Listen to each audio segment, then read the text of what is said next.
এই যে আমি এতখানি রেগেছিলাম, তুমি বুঝতেও পারলে না আর পাত্তাও দিলে না। আবার কখনো কখনো কি মনে হয় জানো, মনে হয় তুমি কোনো জাদু করবে। কোথায় কাকে কখন কোন বশীকরণ মন্ত্রের মায়া বশ করে রেখেছো কে জানে। আমি তো তোমার ভালোবাসে পাগল হয়ে গেছি। বলো তুমি কি চাও,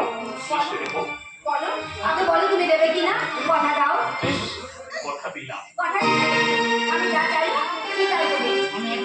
আমি একবার কাউকে কথা দিলে সে কথা কখনো ফিরিয়ে দিলাম। মরদ কা বাত হস্তি কা দাঁত। তাহলে সহদরদাকে ক্ষমা করে তুমি ওকে ফিরিয়ে নিয়ে এসো। আবার আগের মতো আমাদের বাড়িতে আসতে পারে। না, সহদেবের কোনো ক্ষমা নেই। কেন?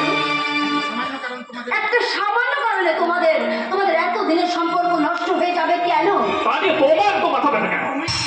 তুমি কি আমাকে কথা দিয়েছিলে? সরি উত্তরা, এ কথা আমি রাখতে পারবো। কেন কেন চাইবো? কথা যদি নাই রাখতে পারবে তাহলে সে কথা দাও কেন? এই নাকি তোমার মরদ কা বাত আর হাতি কা দাঁত? সহদেবের জন্য তোমারই বা এত দরদ উঠলে উঠছে কেন? তাকে বাড়িতে নিয়ে আসতে না পারলে তোমার ঘুম হচ্ছে না বুঝি? এসব তুমি কি বলছো? ঠিকই বলছি, আমার চোখের আড়ালে তোমাদের অভিশাপটা তো বেশ ভালো জমে। গায়ে বাছুরে ভাব থাকলে তোমরা চম করে গিয়ে তুলতে। তোমাকে আমি শিক্ষিত ভদ্রভাবে জানতাম, কিন্তু নিজের বউকে আমি ভিতরের মতো কথা বলতে তোমার লজ্জা করবে না? যত ইচ্ছা তুমি মারো, তবু আমি চিৎকার করে বলবো যে যার পাপি বোন সে অন্যের চোখে পাপি ছবি দেখে। তুমি মানুষের মর্যাদা দিতে পারো না, তুমি ভালোবাসার মনে বোঝো না। চুপ, একদম চুপ। আর একটা কথা বললে আমি তোমার গোড়া টিপে খুব তুমি আমার বিশ্বাসটা ফিরিয়ে দিয়েছো।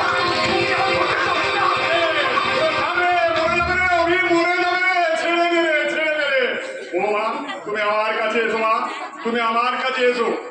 অভির হয়ে আমি তোমার কাছে হাত জোড় করে ক্ষমা চেয়ে নিচ্ছি মা।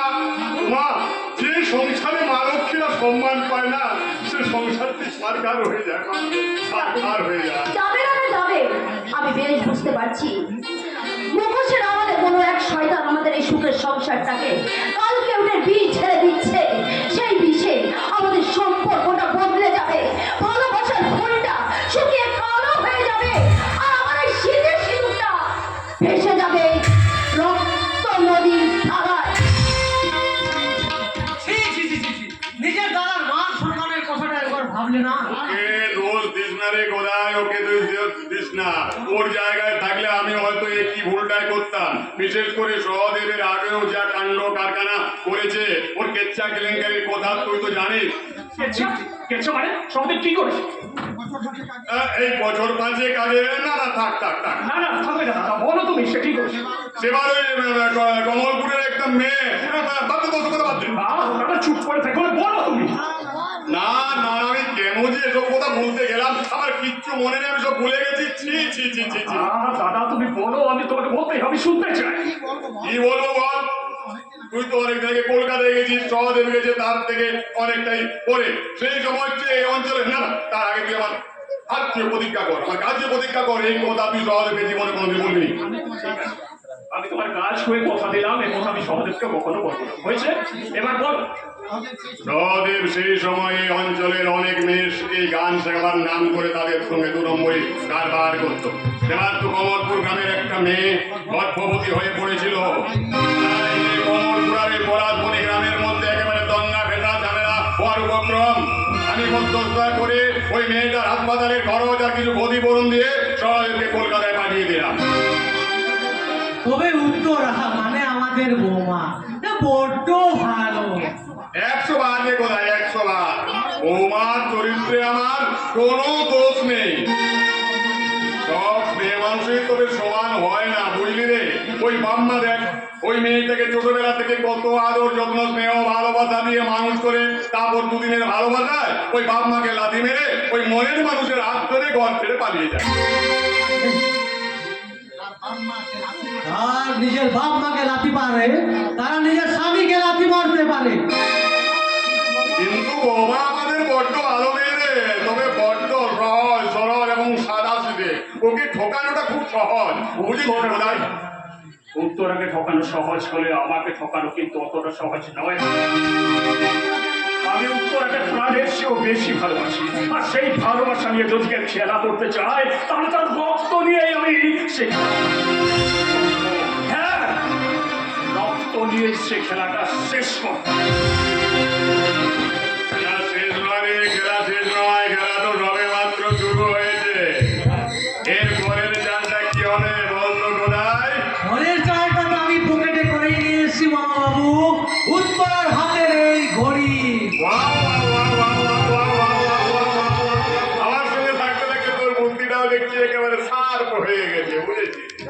এটা শুধু ঘড়ি নয় রে, এটা শকুনের পাশা। এই হচ্ছে ভালো।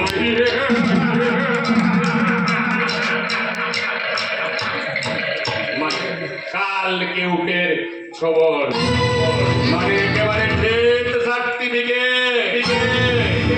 প্রথম চালের নাম ছিল সন্দেহ, দ্বিতীয় চালের নাম সর্বনাশ, আর তৃতীয় চাল একেবারেই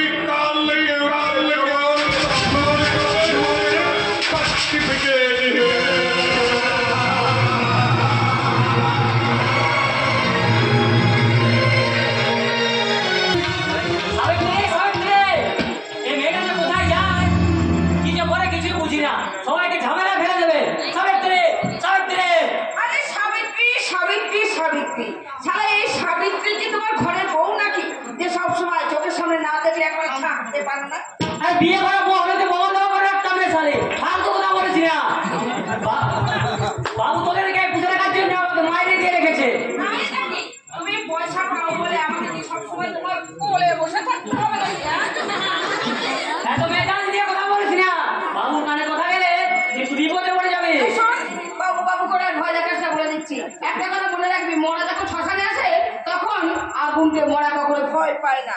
তুই কি ঘাটের মোড়া নাকি দিব্যি চোখের সামনে নেচে গিয়ে ঘুরে বেড়াচ্ছিস? হ্যাঁ, এইভাবে এইভাবে বেঁচে থাকাটা কি সত্যিকারের বাঁচাবে? জীবনের কোনো লক্ষ্য নেই, উদ্দেশ্য নেই, সংসার নেই, মায়া মমতা কিছুই নেই, শুধু এই পড়া পেটটার জন্য এখানে পড়ে আছি। তুই এখনো সংসারের কথা ভাবিস? ভুলে যা, সব ভুলে যা। ভুলে যায় না, ভোলা যায় না রে, ভোলা যায় না। সবসময় এই বুকের ভিতরটা একবারে তেল কলের মতো, খানির মতো ঘুরতে থাকে, আর ঘুরতে ঘুরতে আমার জীবনের স্বাদ, ছন্দ, আনন্দ সবকিছু যেন ওই তেলের মতো চোখের জল হয়ে বেরিয়ে আসতে চায়। তোর ছেলে, তোর মেয়ের কোনো স্বপ্ন থাকতে নেই। সব স্বপ্ন তো শহরের বড়লোক বাবুদের জন্য। ঠিক বলেছিস, তুই ঠিক বলেছিস। ওই বড়লোক বাবুদের জন্য ওই আকাশ ছোঁয়া বাড়ি, 5 স্টার হসপিটাল, তারপরে ঝা চকচকে রাস্তা, shopping mall, lake night club, নাচ গান, এমনকি লাখ টাকার গাড়ি। এসব তুই কি বলছিস রে? হ্যাঁ, 1 ঘন্টা। হ্যাঁ, আমি ঠিকই বলছি। ওদের জন্য আমাদের 5 পুরুষের ভিটে যাবে, জমি যাবে, ওদের ছেলেরা গাড়ি চড়বে, আর আমাদের বাপ ভাইরা চাষ করা বন্ধ করে দিয়ে ওদের গাড়ি ড্রাইভারি করবে, এমনকি ওদের কারখানা দারোয়ান হয়ে দিনরাত শুধু সালাম ঢুকবে, সালাম বাবু, সালাম। যা তো করবে, যা তো করবে। উন্নয়নের রথে চোখে আমাদের দেশটা যে এগিয়ে চলেছে, আর সেই রথের নিচে আমাদের মতো মানুষগুলো, হ্যাঁ হ্যাঁ, আমাদের মতো মানুষগুলো চাপা পড়ে মরলে কেউ সেদিকে ফিরে তাকাবে না। তাহলে আমরা কেন গেলে প্রথম মরছি? চল আমরা এখান থেকে পালিয়ে যাই, পালিয়ে গিয়ে নতুন করে আমরা পাচ্ছি। আরে পালিয়ে কোথায় যাবি রে? যে মানুষ একবার ঘর ছেড়ে গেলে তার গায়ে কলঙ্কের দাগ লেগে যায়, কলঙ্কের দাগ। আর এই নীতিবাজ পুরুষেরা ওসব বলে ঘাড় ধাক্কা দিয়ে তোকে সমাজের বাইরে বের করে দেবে। আমার ওই পুরুষেরাই তারপর রাত গভীর হলে আমার ঘরে এসে ঠক ঠক করে শব্দ করে। শালা, এইখানে থেকে থেকে না তোদের মতো মালগুলোকে আমি খুব ভালো করে চিনি। মা বলিস না। কেন বলবো না? হ্যাঁ, কেন বলবো না? ওই নামেই তো তোমরা এতদিন আমাকে দেখে এসেছো, আর এখন দিন বদলে পালা এসেছে পাঁচু। এ কি বাইরে? তুই আজ কোন ভাষায় কথা বলছিস? সে ভাষা শুনলে বাবুদের বুকের বারুদে আগুন ঘরের মতো ওগো হ্যাঁ গো বলে ভেজা বিস্কুটের মতো ওই বাবুদের বলেন মিলিয়ে মেজাজটা নেতিয়ে পড়বে। যা বলেছো গঙ্গাদা, যে পুজোর যে মন্ত্র সেটাই তো শেখা দরকার। হ্যাঁ সাবিত্রী সব শিখে নিয়েছে রে, তাই তো ওকে যুধিষ্ঠির সরকারের বাড়িয়ে পাঠিয়ে দিয়েছিলাম। বড়বাবু যা শিখিয়ে দিয়েছিল যুধিষ্ঠির বউকে ঠিকঠাক বলেছিস? একদম ঠিক, ঠিকঠাক বলেছি, একটাও কম না আর একটাও বেশি না। হ্যাঁ হ্যাঁ তার জন্য তো এগিয়ে যাচ্ছি। কেন রাখবো না শুনি? হ্যাঁ কেন রাখবো না? চোখের সামনে একটা মানুষকে খুন হতে দেখলাম, অথচ তার বর বাড়িতে গিয়ে তার বর কাছে এইভাবে শয়তানি করতে আমার ভালো লাগে না, আমার ভালো লাগে না। বুঝি রে বুঝি, আমি সব বুঝি। তবু একদিন দুর্যোধন বাবু নুন খেয়েছি, তাই তো এই খেলার মাঠ থেকে ফিরে আসতে জানি না কোন দিন এই খেলা শেষের বাঁশিটা বাজাতে পারবো কিনা।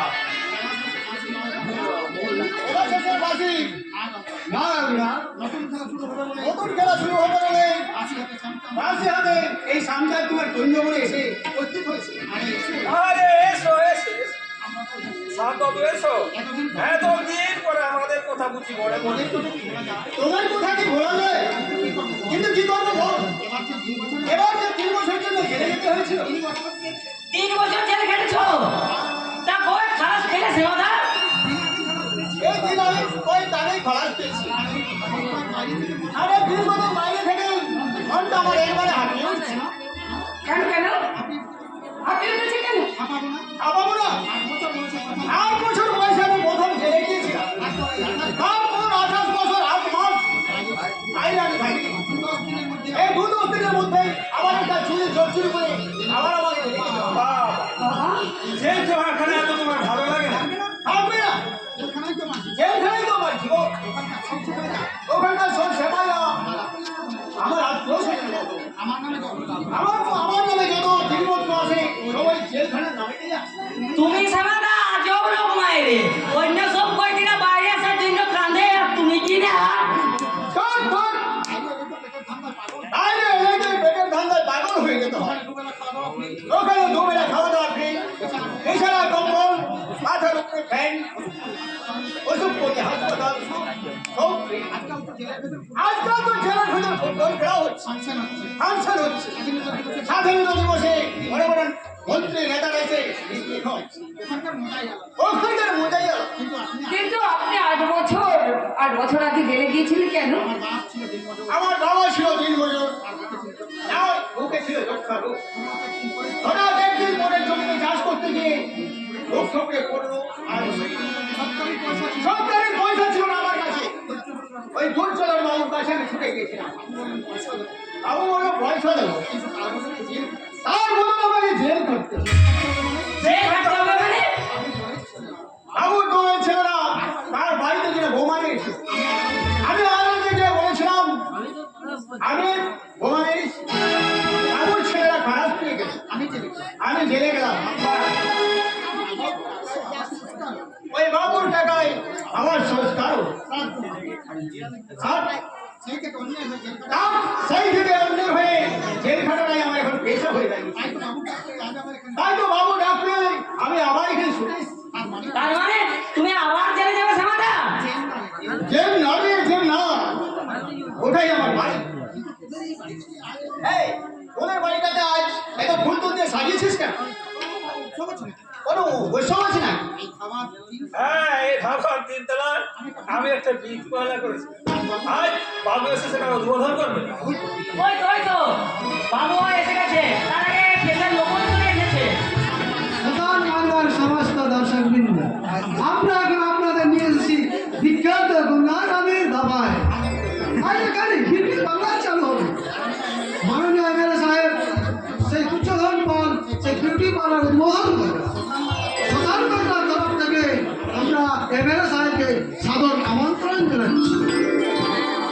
নমস্কার, নমস্কার বন্ধুগণ, আশা করি আপনারা সকলেই বেশ ভালোই আছেন। এই ফকির করে আপনাদের সঙ্গে আমার প্রথম দেখা।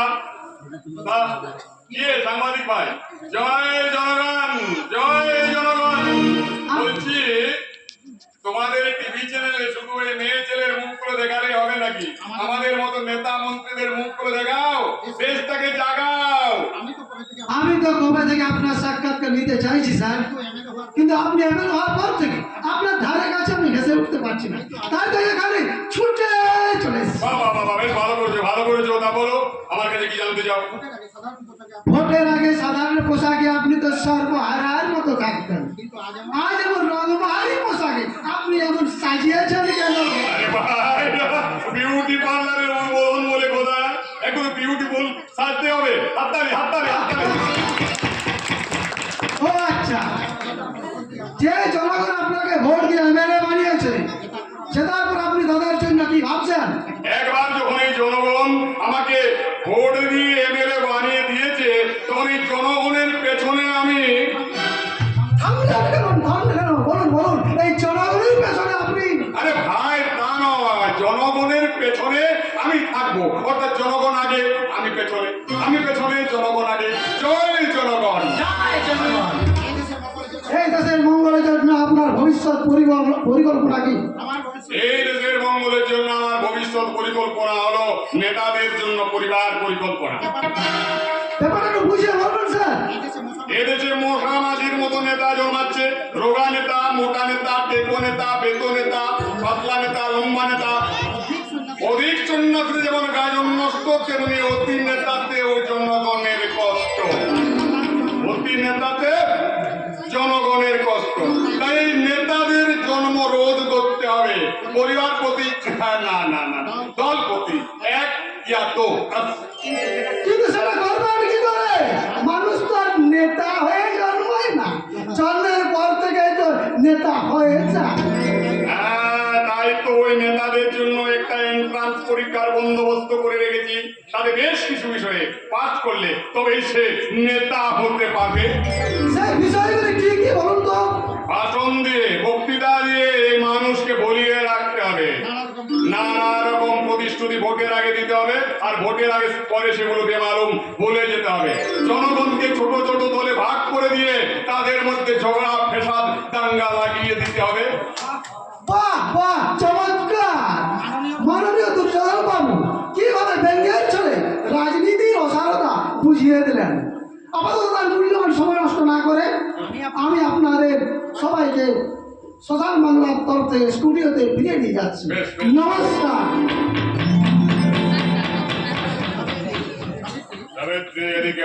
এদিকে তোকে যে ওই যুধিষ্ঠির বা ওই মাস্টার মশাই বাড়িতে গিয়ে যুধিষ্ঠিরের বউটাকে যা কিছু বলতে বলেছিলাম বলে এসেছিস? সব বলে এসেছি বস। বাহ। এই নে তোর কাজের পুরস্কার। বলিটা তো খুব সুন্দর। হ্যাঁ, এটা আমি নিজে পছন্দ করে তোর জন্য কিনে এনেছি। সব সময় হাতে বেঁধে রাখবি, আর কেউ জিজ্ঞাসা করলে খবরদার আমার নামটা কিন্তু বলে দিস না, তার বেঁধে যাবো। বলবি তোকে নাগর তোকে উপহার দিয়েছে। এবার চলো বাবু। হ্যাঁ, বিউটি পার্লার ফিরে কাটে। মারবো গালে আর থাপ্পড়। তুমি নয়, আপনি বলে কথা বল। হ্যাঁ, বরাবর তো তুমি বলে এসেছি। সেই ছেলেবেলা থেকে একসঙ্গে। সেই ছেলেবেলা থেকে একসঙ্গে, হ্যাঁ, সেসব কথা তুই এখন ভুলে যা, বুঝেছিস? সেসব কথা তুই এখন ভুলে যা। এখন ওনাকে আমি এমএলএ, তাই উপযুক্ত সম্মান না থাকতে পারলে একেবারে জেলে ভরে দেব।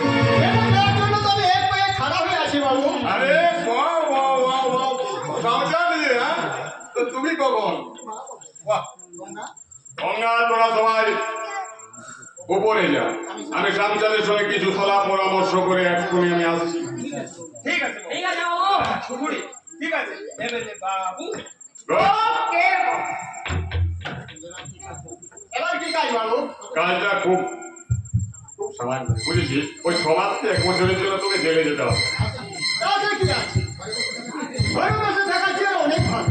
বাহ, যা বলেছিস। হ্যাঁ, কদিন ঘুরে আয়, তারপর তোকে আমি একটা বড় কাজ দেবো। এই তোদের 5 জনের জন্য আমি আছি তোরে।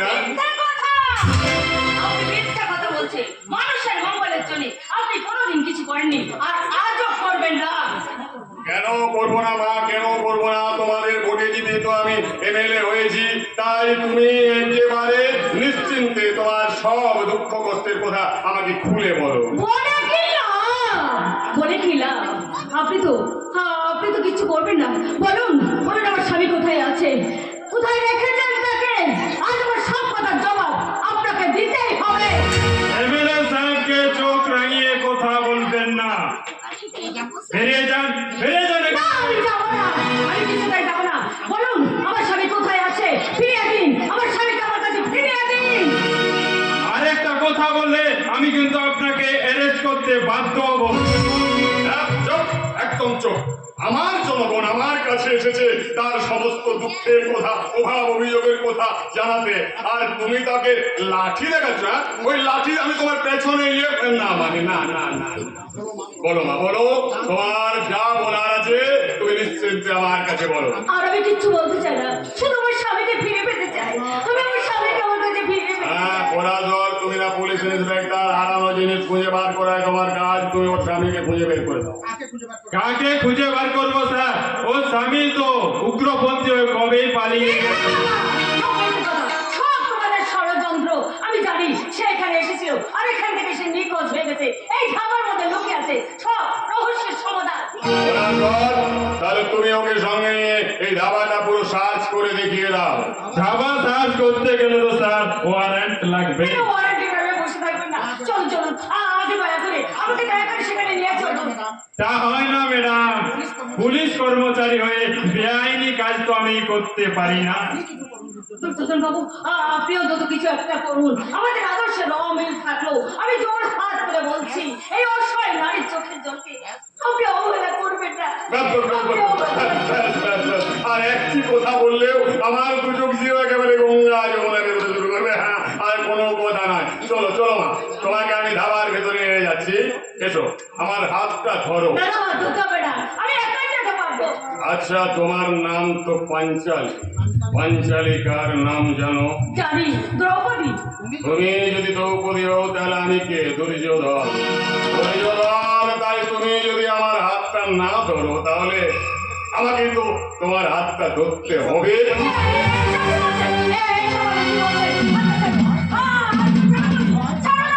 তাই কি হয়, তাই কি হয়? সাবিত্রীর কথাই বলে তুমি আজ এই দুর্যোধনের পাতা পাবে পা দিয়েছ।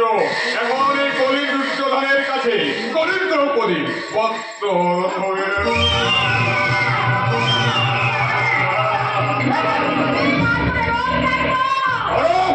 চিৎকার করো। সেই মহাভারতের যুগ দ্রৌপদী অনেক চিৎকার করে কাঁদেছিল, কিন্তু সেদিন ভীষ্ম, দ্রোণ, কৃপাচার্য সহ সমগ্র ভারতবর্ষ মাথা নত করে বসেছিল। আজও তেমনি এই কলির দুর্যোধনকে এই পুলিশ প্রশাসন পাহারা দেবে।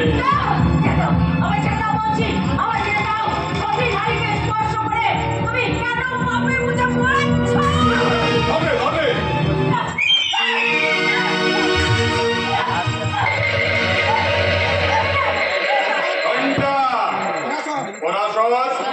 কাঞ্চন, তোমরা বাইরে গিয়ে ওই দরজাটা বন্ধ করে দাও। এবার আমি পুজোয় বসবো। হ্যাঁ, পুজোয় বসবো।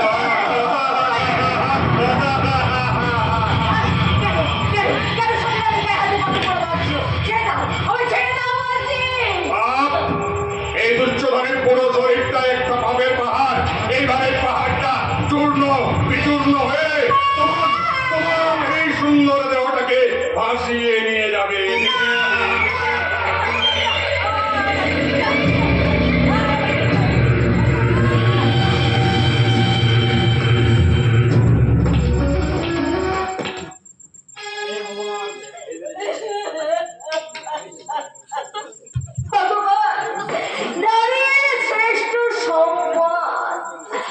পশু পায়ে বলে দিতে হলো, আর আমি বাঁচতে চাই না।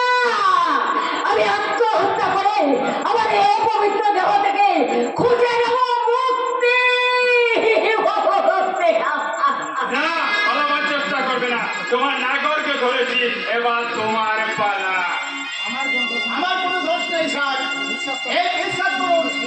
এই যে আমরা খুঁজতে নিয়ে যে হোটেলের ঘরে নিচ্ছে, তার জন্য আমার কাছে 500 টাকা প্রশাসন নিয়েছে। চুপ সারা। প্রতিটা ব্যক্তির অপরাধে আমি তোরা দুজনকে অ্যারেস্ট করছি। কে অপরাধ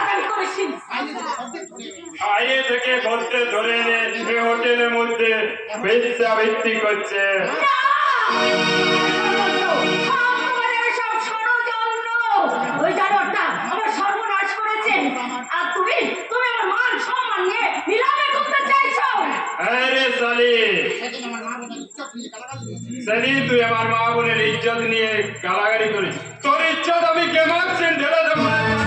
যেদিন তোর বাড়িতে আমাকে মা বোন তুলে অপমান করেছিলি, সেদিন আমি প্রতিজ্ঞা করেছিলাম যে তোর ইজ্জতকে আমি টুকরো টুকরো করে ওই সমাজের মুখে ছড়িয়ে দেবো। কালকে খবরের কাগজে বড় বড় করে ছাপা হবে, কৃষ্ণকান্ত মাস্টারে বড় বৌমা বেশ্যাবৃত্তির দায়ে পুলিশের হাতে ধরা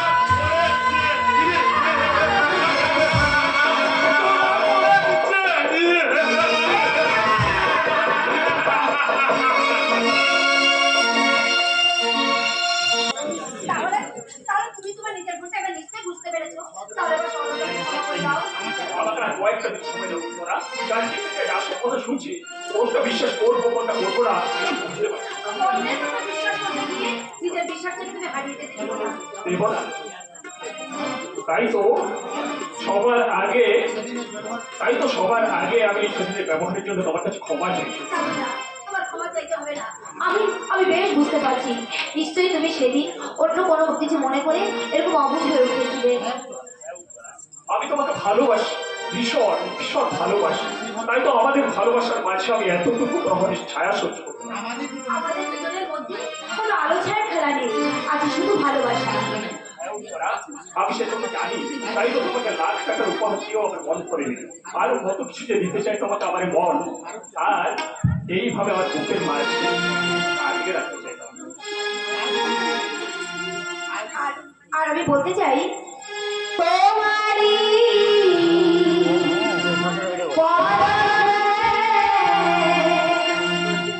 জীবন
কি উপায়? আমার শরীরের ভিতরে তোমার সন্তানের পায়ের শব্দ যে শুনতে পাচ্ছি। তুমি সত্যি বলছো তোরা? আমি মা হতে চলেছি গো।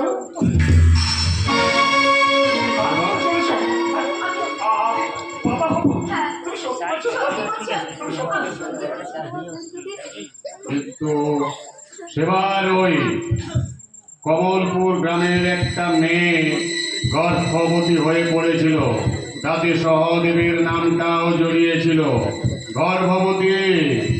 গর্ভবতী হয়ে পড়েছিল। কি হলো? বাবা হওয়ার কথা শুনে তোমার মাথা কি আকাশ ভেঙে পড়লো নাকি? তা তো পড়বেই মা, তা তো পড়বেই। বলি বাবা হওয়া কি আর কোনো চারটিখানি কথা? এখন দিন রাত তোকে ওই নার্সিং হোমে দৌড়াতে হবে। সব সময় তোমার শরীর স্বাস্থ্যের কথা এবার তার মাথার মধ্যে সবসময় ঘুরপাক খেতে থাকবে। তারপর সন্তান জন্মের পরও তাকে আদর যত্ন স্নেহ ভালোবাসা খাইয়ে পড়িয়ে মানুষ করতে হবে, একটি কম বড় দায়িত্বের ব্যাপার মা। কিন্তু আপনার ভাই যে কোনো দায়িত্ব নিতে ভয় পায় না সে তো আপনি ভালো করেই জানেন না। কিন্তু কিন্তু একটা কথা আমি মনে করছি যে এই সুখবরটা শুনে আপনার ভাইয়ের মুখের হাসিটা হারিয়ে গেল কেন সেটা ভেবেই আমি ভয় পাচ্ছি। কিরে হবে আরে খরচের বলে মুখ কোমড়া করে বসে আছিস, দেখে টাকা বার কর, আজ তোর পয়সাতে আমরা মিষ্টি খাবো। দাদা সব বিষয়ে ঠাট্টা ইয়ার্কি একদম আমার ভালো লাগে না। দেখেছো বৌমা, দেখেছো গিফটের করে আমার ভাইটা কেমন ভাঙিয়ে দিতে চেয়েছে। তুমি কোনো চিন্তা করো না, তুমি কোনো চিন্তা করো না। আজ আমি পাড়ায় সকলকে খাসির মাংস আর ভাত খাওয়াবো। হাসির মাংস কি আমাদের হারিয়ে যাওয়া হাসি ফিরে দিতে পারবে না? এই গায়ের আকাশে বাতাসে আজ আজ দূষিত সেই অন্ধকারে ছেয়ে গেছে। তাই তো প্রতিটা মানুষের মনের মধ্যে আছে অবিশ্বাসের বিষ। তাই যদি পারেন সেই কালকে খুঁজে বের করে আপনি ফাঁসিতে ঝোলান।